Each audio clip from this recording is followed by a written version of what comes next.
Babala sa lahat ng mga OFWs na pauwi sa Pilipinas, nalalapag sa Ninoy Aquino International Airport Terminal 1, lalo na sa mga may connecting flight pa probinsya.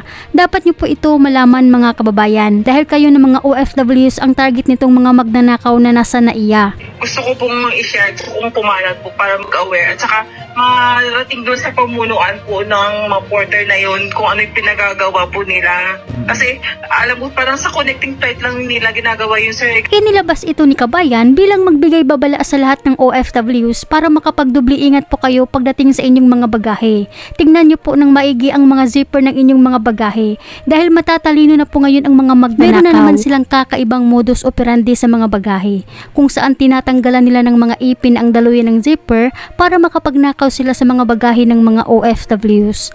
Tulad nitong nangyari sa isa nating kababayan, isang overseas Filipino worker mula ng Hong Kong ang nabulaga matapos nitong makuha sa conveyor ng NAIA Terminal 1 ang kanyang bagahe na wala na umanong padlock kung saan nakalagay ang kanyang relo, bracelet at iba pang mga bagay na kanyang pinaghihirapan na para sana sa kanyang pamilya. Ibig sabihin, doon pa lang sa pagkuha mo ng conveyor, wala na yung kandado. Wala din kandado ng luggage ko.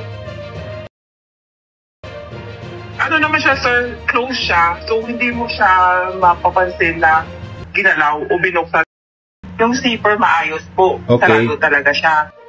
Kwento ni Kabayan, lulan umano siya ng Philippine Airlines galing ng Hong Kong at lumapag sa NAIA Terminal 1 at may connecting flight pa Iloilo.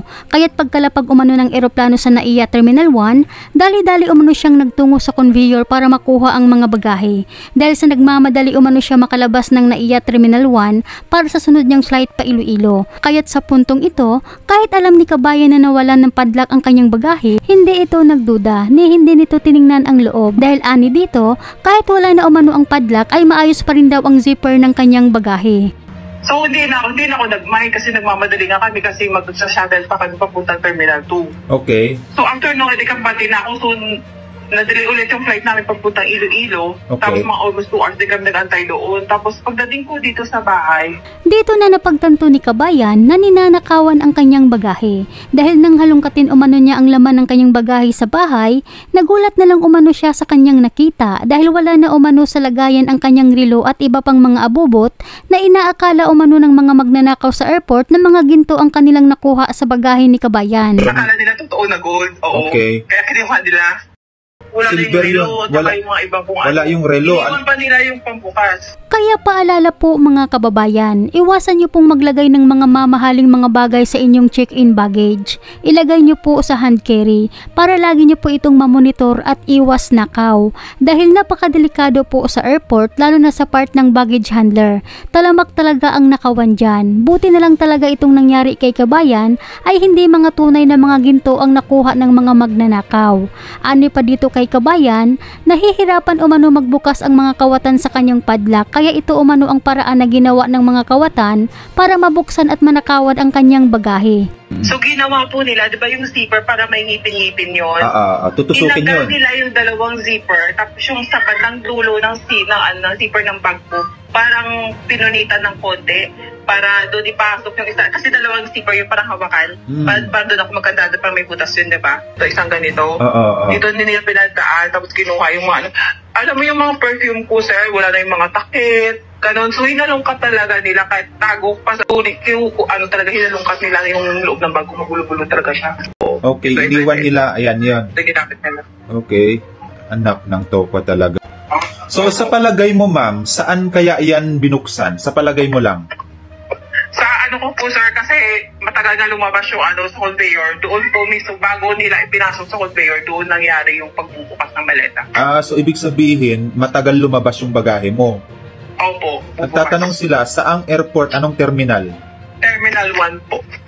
Anong sinakyan mong eroplano? Philippine Airlines po. Philippine Airlines. Kaya kung ikaw ay uuwi sa Pilipinas, Kabayan, picturean po ninyo ang laman ng inyong bagahe. Tapos i-upload nyo ito sa declaration sa e-travel. Para kung sakaling manakawan man ang inyong bagahe, wag naman sana, mayroon po kayong pwerbang maipakita kung ano-ano yung mga ninakaw ng mga kawatan sa inyong bagahe. Para may maipakita kayong ebidensya sa mga namamahala dyan sa airport. Okay? Kung mga gamit po yan na tawag dito, kung magagamit po yan na para pang regalo at hindi naman pangbenta, i-declare nyo po. Once na kasi na pangbenta kasi yung mga iuwi nyo, magbabayad kayo ng tax. Depende pa rin po yan sa inyo mga kababayan kung i-declare nyo o hindi. Pero mas mainam pa rin sana na i-declare nyo na lang lahat yung mga bagay na iuuwi nyo sa Pinas.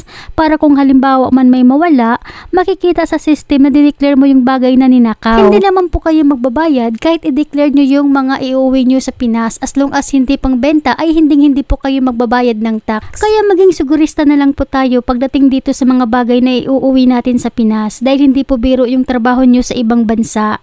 Gaya na lang nitong sinabi ni Kabayan, pati umano kaibigan niya nung umuwi sa Pinas ay ninakawan ng chocolate sa airport, binuksan ang bagahe at ninakaw umano ang ibang chocolate.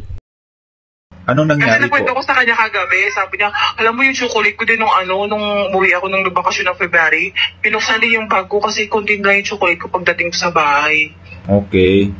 So, Pero hindi na siya nagreklamo kasi chocolate na yun. Pero the point is, nangunguha pa rin sila ng dikan nila. Bakit sila nagbubukas ng di ba?